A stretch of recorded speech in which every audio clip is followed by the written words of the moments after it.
السلام علیکم ورحمۃ اللہ وبرکاتہ۔ ناظرین اکرام، سب سے پہلے ہم گزارش کریں گے کہ اگر ابھی تک آپ نے ہمارے اس چینل کو سبسکرائب نہیں کیا ہے تو ضرور سبسکرائب کیجیے۔ انشاءاللہ آپ کے لیے بہترین باتیں، بہترین گفتگو آپ کے حوالے کی جائے گی۔ آپ ضرور سبسکرائب کریں اور دوسروں تک شیئر کریں۔ حضرت ابو علی شفیق بلخی رحمۃ اللہ علیہ، ان کا نام شفیق ہے، کنیت ابو علی ہے۔ وقت کے بہت بڑے بزرگ اور بہت بڑے عالم دین رہے ہیں۔ حضرت حاتم بن اسم رحمۃ اللہ تعالی علیہ جیسی ہستی حضرت شفیق بلخی رحمۃ اللہ علیہ کے تلامذہ میں شمار کیے جاتے ہیں۔ کتابوں میں آتا ہے کہ حضرت شفیق بلخی رحمۃ اللہ علیہ حضرت ابراہیم بن ادھم رحمۃ اللہ علیہ کے صحبت میں رہ کر کے طریقت و معرفت علوم حاصل کی اور اپنے سفر کو طے فرمایا۔ ان کے قائل ہونے کے واقعے بھی عجیب ہیں۔ یہ تجارت کی غرض سے حضرت شفیق بلخی رحمۃ اللہ علیہ سرزمین ترکی تشریف لے گئے ہوئے تھے اور وہاں کے مشہور بتکدہ کو دیکھنے کی غرض سے جب وہاں پہنچے ایک پجاری کو دیکھا اور مخاطب ہو کے فرمایا کہ تجھے اس قادر اور زندہ خدا کو نظر انداز کر کے اس باطل معبود اور اس بے جان پتھر کی مورتی کو پوجتے ہوئے شرم نہیں آتی؟ تو اس وقت اس پجاری نے بھی جواب دیا ہے کہ شفیق بلخی رحمۃ اللہ علیہ کے دل کی دنیا بدل گئی اور زندگی میں ایک عجیب سی روشنی نمودار ہوئی۔ اس پجاری نے اس سوال کو سننے کے بعد فرمایا کہ تم اس ملک سے اس ملک اور اس شہر سے اس شہر تک سفر کرتے ہو تجارت کی غرض سے اور مال فروخت کرنے کی غرض سے، مال حاصل کرنے اور رزق حاصل کرنے کی غرض سے، تو کیا تجھے اس زندہ اور قادر مطلق خدا پر یقین نہیں ہے کہ وہ تجھے گھر بیٹھے رزق عطا فرما سکتا ہے؟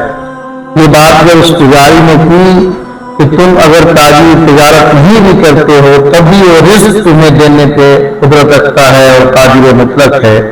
حضرت شفیق بلخی رحمۃ اللہ علیہ کی زندگی میں ایک عجیب سی تبدیلی اور بدلاؤ آ جاتا ہے۔ حضرت شفیق بلخی رحمۃ اللہ تعالی علیہ اس کی یہ بات سن کر کے وہاں سے واپس لوٹتے ہیں اور سرزمین بلخ آنے کا ارادہ کرتے ہیں، اپنے وطن آنے کا ارادہ کرتے ہیں۔ راستے میں کسی اور سے ملاقات ہوئی، اس نے بھی دریافت فرمایا کہ آپ کا پیشہ کیا ہے؟ حضرت شفیق بلخی رحمۃ اللہ تعالی علیہ جب اللہ تبارک و تعالی کسی کو ہدایت دینا چاہتا ہے، جب چاہتا ہے کہ میرا یہ بندہ خاص بن جائے، اللہ تبارک و تعالی پھر سبب پیدا فرماتا ہے اور اس کے لیے جو ہے راہ راست پہ آنے کے ذریعہ بناتا ہے۔ حضرت شفیق بلخی رحمۃ اللہ علیہ پجاری کی بات کو سن کر کے وطن آنے کا ارادہ کرتے ہیں اور سفر شروع کر دیتے ہیں واپسی کا۔ راستے میں ایک شخص نے پھر ان سے پوچھا آپ کا پیشہ کیا ہے؟ انہوں نے کہا تجارت کرتا ہوں۔ اس سوال کرنے والے شخص نے جواب دیا اور سوال کرنے والے شخص نے پھر ان سے مخاطب ہو کے فرمایا کہ تم تجارت کرتے ہو، تم بڑے حریص رکھتے ہو، کیا اللہ تبارک و تعالیٰ کے دیے ہوئے رزق پر تم خوش نہیں ہو اور شکر ادا نہیں کرتے ہو؟ حضرت شفیق بلخی رحمۃ اللہ تعالی علیہ اس کی اس بات سے اور جو ہے متاثر ہوتے ہیں اور اپنے تمام تر علوم کو اور حاصل کرتے ہیں اور معرفت اور طریقت کے راستے کو حاصل کرتے ہیں۔ تقریباً 1700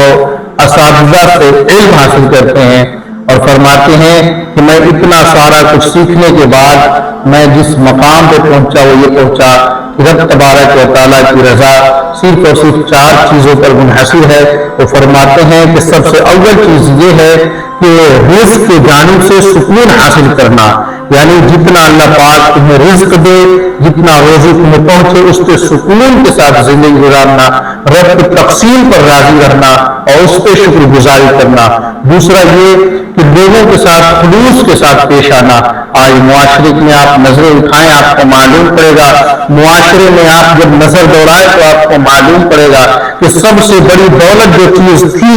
دامن سے خالی نظر آتی ہے۔ وہ دولت کیا تھی؟ نہ وہ تو ہیرے جواہرات تھے، نہ وہ جو ہے سین و زر تھے، اور نہ جو ہے اور دیگر قسم کے مال تھے، بلکہ وہ دولت یہ تھی کہ انسان جب کسی سے ملتا تھا تو خلوص کے ساتھ پیش آتا تھا، مخلص بن کر کے زندگی گزارتا تھا۔ حضرت شفیق بلخی رحمۃ اللہ علیہ فرماتے ہیں 1700 اساتذہ سے ہم نے علم اور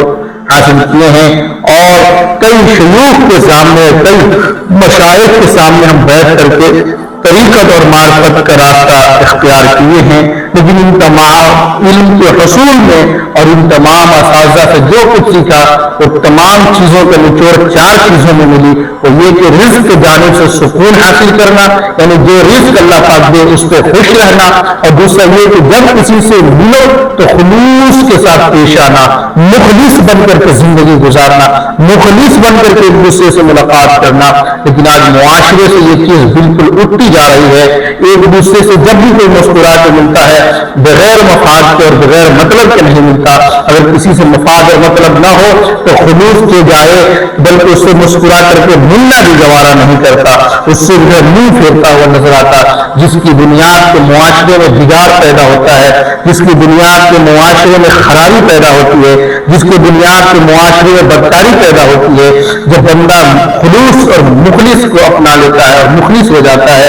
پھر اچھائی ہی اچھائی نظر آتی ہے۔ حضرت شفیق بلخی فرماتے ہیں اللہ کی رضا 4 چیزوں پر منحصر ہے۔ تو پہلی چیز ہے رزق کی جانب سے سکون حاصل کرنا، دوسری چیز ہے کہ خلوص کے ساتھ پیش آنا، اور تیسری چیز یہ ہے کہ ابلیس کو ہر وقت جو ہے دشمن ماننا اور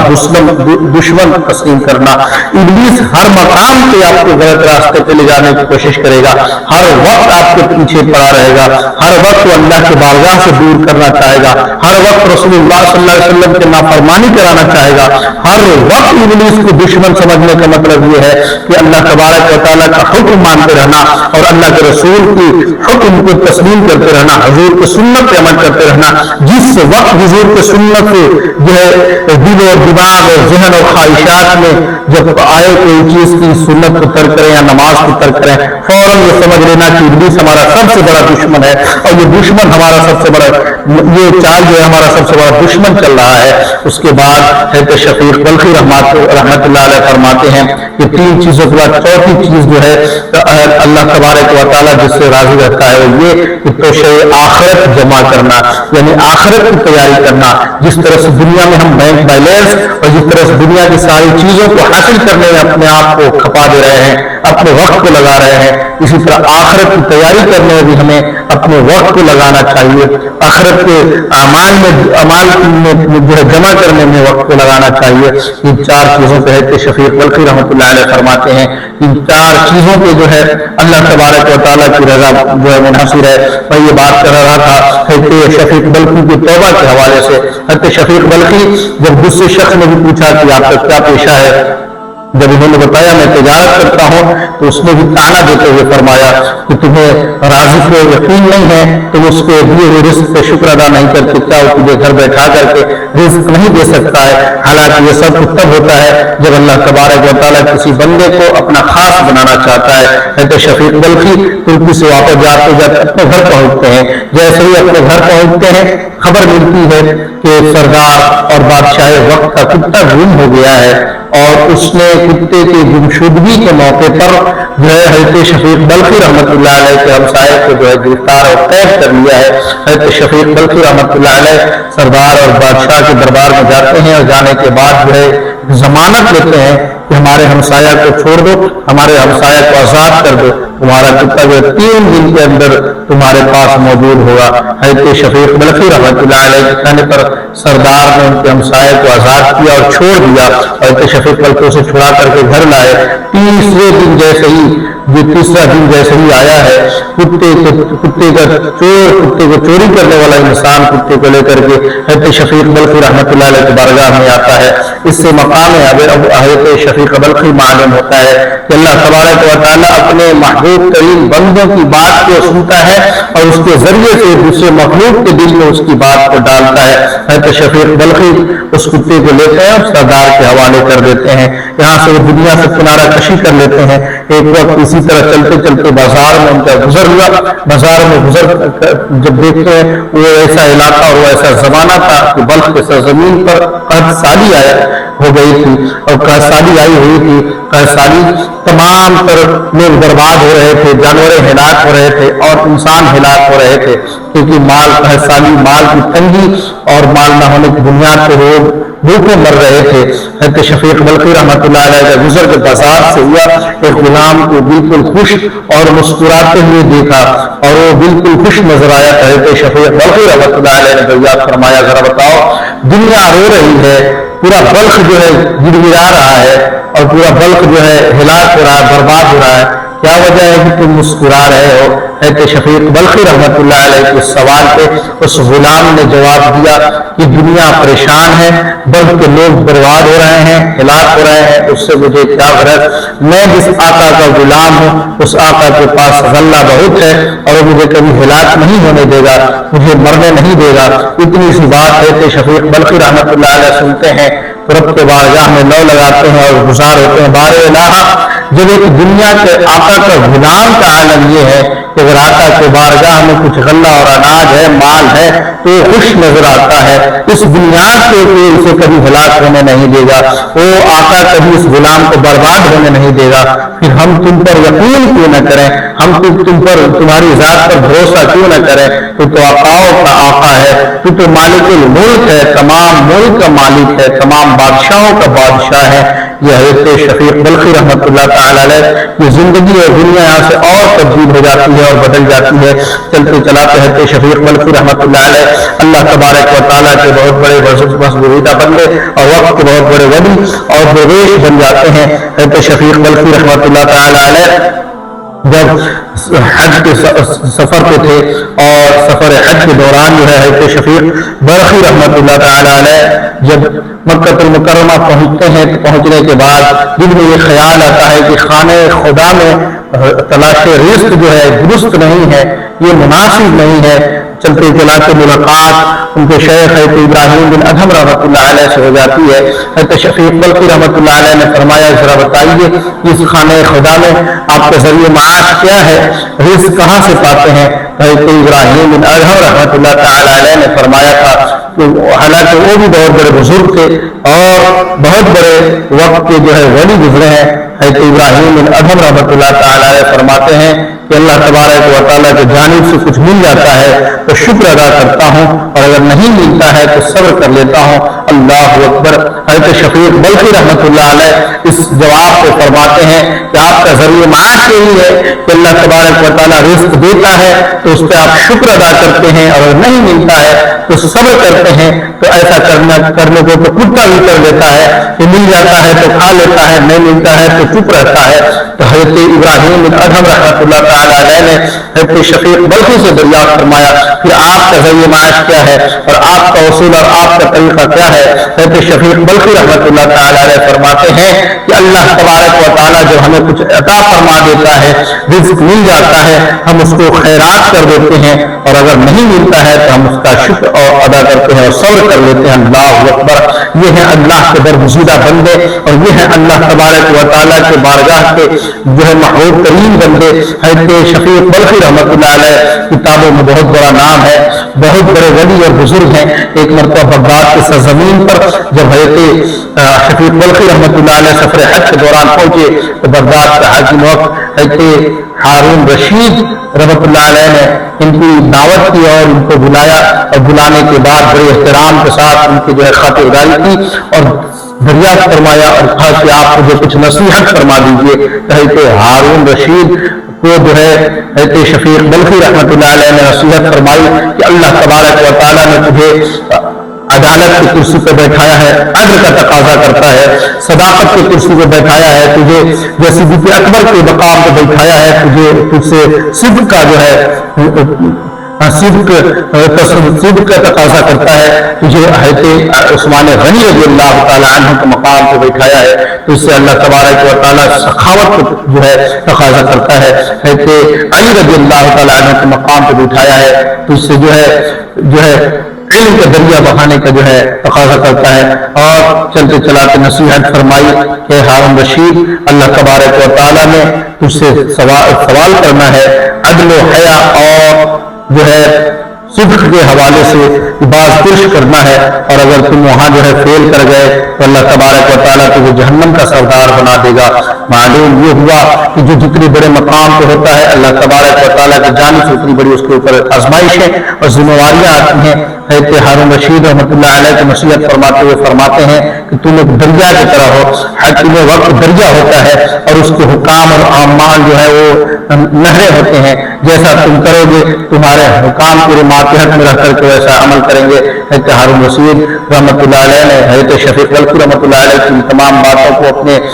ذہن و فکر میں بیٹھایا، اور بیٹھانے کے بعد جو اس پہ عمل کرنے اور عمل کرنے کی کوشش کرنے کا جو ہے حضرت شفیق بلخی رحمۃ اللہ علیہ کے سامنے وعدہ فرمایا۔ چلتے چلاتے ہیں کہ شفیق بلخی رحمۃ اللہ علیہ نے دریافت فرمایا کہ اے ہارون رشید ذرا بتاؤ، تم کسی وقت ریگستان کی زمین پر ٹہل رہے ہو، سیر کر رہے ہو، اس وقت یہ شدت کی پیاس لگی ہو، خوب تیز پیاس لگی ہو، تو ذرا بتاؤ اس وقت کوئی تمہیں اگر ایک گلاس پانی دے اور آدھی سلطنت نصف حکومت مانگ لے تو تم کیا کرو گے؟ حضرت ہارون رشید فرماتے ہیں کہ ہم آدھی حکومت یعنی نصف سلطنت اس کو دے دیں گے۔ حضرت شفیق بلخی رحمۃ اللہ علیہ نے فرمایا چلو آدھی سلطنت دینے کے بعد تم پانی پی لو گے، پینے کے بعد تمہارے حلق سے نیچے اتر جائے گا، ذرا بتاؤ کہ اگر اس کے بعد تجھے جو ہے وہ پانی نکلا نہیں، پیشاب نہیں ہوا، اور اس کے بعد کسی ماہر حکیم کو بلایا گیا اور حکیم اگر تجھ سے آدھی سلطنت کا طلبگار بنے تو تم کیا کرو گے؟ حضرت ہارون رشید کہتے ہیں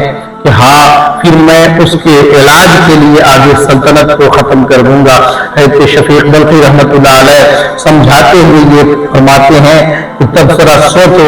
ایک گھونٹ پانی کے لیے ایک گھونٹ کی قیمت ہی ساری سلطنت ہے، تو اس ایک گھونٹ کی قیمت کی کیا قدر کرنی، یعنی اس سلطنت کو کیوں کا فخر کرنا، کیوں اترانا۔ معلوم یہ ہوا کہ حضرت شفیق بلخی رحمۃ اللہ علیہ وقت کے بہت بڑے بزرگ تھے اور بڑے وقت کے بڑے بادشاہوں کو جو ہے نصیحت فرما رہے تھے، اور نصیحت فرماتے ہوئے جو ہے حضرت ہارون رشید کو خوب نصیحت فرمائی اور یہ بتایا کہ دنیا کی مال و متاع اور یہ دنیا کی ساز و سامان، دنیا کی رنگینیاں، دنیا کی یہ زیب و زینت، یہ ساری چیزیں ایک وقت میں ایک لمحے میں فنا ہو جائے گی۔ ہماری یہ زندگی، آپ کی یہ زندگی جو ہے ایک لمحے میں فنا ہونے والی ہے۔ ہماری جو زندگی کی کوئی وقت مقرر نہیں ہے، ہم اس کی جتنے وقت پاتے ہیں اس میں اللہ تبارک و تعالیٰ اور اللہ کے رسول کی فرما برداری کر رہے ہیں، اسی میں ہمارا فائدہ ہے۔ حضرت شفیق بلخی رحمۃ اللہ علیہ نے ہر مقام کو سبق دیا بھی اور سبق دیا بھی، یعنی کچھ لوگوں کی باتوں سے نصیحت بھی اور کچھ لوگوں کو نصیحت فرمائی۔ یہ ہے حضرت شفیق بلخی رحمۃ اللہ علیہ، وقت کے برگزیدہ بندے، اللہ کے ولی اور ایک وقت کے بہت بڑے عالم فاضل۔ اللہ تبارک و تعالی ہمیں اور آپ کو شفیق بلخی رحمۃ اللہ علیہ کی اس نصیحت پہ عمل کی توفیق عطا فرمائے، اور لوگوں کی باتوں سے یہاں تک کہ غلاموں سے بھی نصیحت لینے کی توفیق عطا فرمائے۔ حضرت شفیق بلخی رحمۃ اللہ تعالی علیہ سے جب کوئی سوال کرتا بلکہ بغیر سوال کیے ہی حضرت شفیق بلخی رحمۃ اللہ علیہ فرمایا کرتے تھے کہ میرا استاد تو ایک غلام ہے، اللہ اکبر۔ اتنے بڑے ولی، اتنے بڑے عالم دین، اتنے بڑے محدث، اتنے بڑے مفکر کیا فرما رہے ہیں کہ میرا استاد تو ایک غلام ہے، اور اس لیے کہ غلام نے میری زندگی تبدیل کی، غلام کی بات سے ہمیں نصیحت پکڑی۔ آج ہم سمجھتے ہیں کہ بڑے پیر صاحب اگر کوئی بات کہیں گے تو ہم اس کو مانیں گے، بڑے محدث اور بڑے عالم دین آ کر کے کچھ کہیں گے تو ہم اس کی بات مانیں گے۔ نہیں صاحب، ہمیں تو بزرگوں نے یہ طریقہ بتایا ہے کہ اگر جس مقام پہ تجھے جن باتوں سے فائدہ پہنچنے کو ہے، اگر وہ بات کے غلام بھی کرے تو اس کو تسلیم کر جاؤ، کہ جائے کہ وقت کا عالم یہ تمہارے علاقے کا امام کرے تو پھر اس کی بات کو سروں پہ سجانے لائق ہے، لیکن اگر کوئی غلام بھی تمہارے فائدے کی بات، تمہاری زندگی اور آخرت کی کامیابی کی بات کرے تو اس سے بھی نصیحت لے لو۔ معلوم یہ ہوا کہ ہمیں اگر سبق لینا ہے تو نہ بہت بڑا پیر کھوجنا ہے، نہ بہت بڑا محدث کا عاقل کھوجنا ہے، بلکہ ہمیں جس مقام پہ نصیحت کی بات ملے گی، جس جگہ پہ جس کے ذریعے سے نصیحت کی بات ملے گی، ہم اس نصیحت کو تسلیم کریں گے۔ انشاءاللہ تبارک و تعالی دنیا اور آخرت دونوں جہان پہ ہم کامیاب ہو جائیں گے۔ اللہ پاک ہمیں اور آپ کو دنیا اور آخرت کی کامیابی نصیب فرمائے۔